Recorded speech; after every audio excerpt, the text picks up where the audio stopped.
A situación sanitaria de Poio continúa empeorando. O concello conta a día de hoxe con 176 casos activos e no municipio hai máis de 500 persoas en seguimento.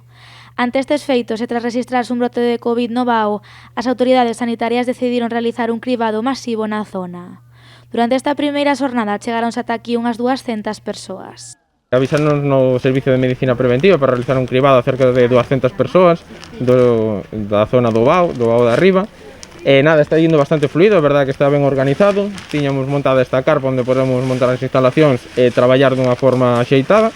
Temos as dúas vías de entrada, tanto por coche como andando, e está sendo bastante áxil.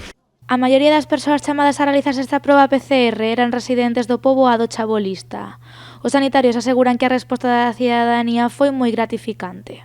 A súa chegada veñen con algún documento acreditativo, tanto sexa a tarxeta sanitaria como o seu DNI, identificamos, localizámonos nos listados de citacións que temos e unha vez identificados, etiquetanse as mostras para telas preparadas e realizase a extracción.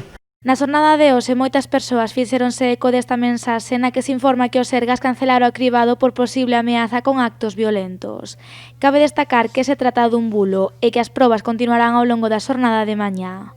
Ademais, o Concello de Poio insistiu ao Sergas na necesidade de realizar máis cribados noutros puntos do municipio, en especial na parroquia de Campelo, onde a incidencia da Covid medra a un ritmo moi preocupante.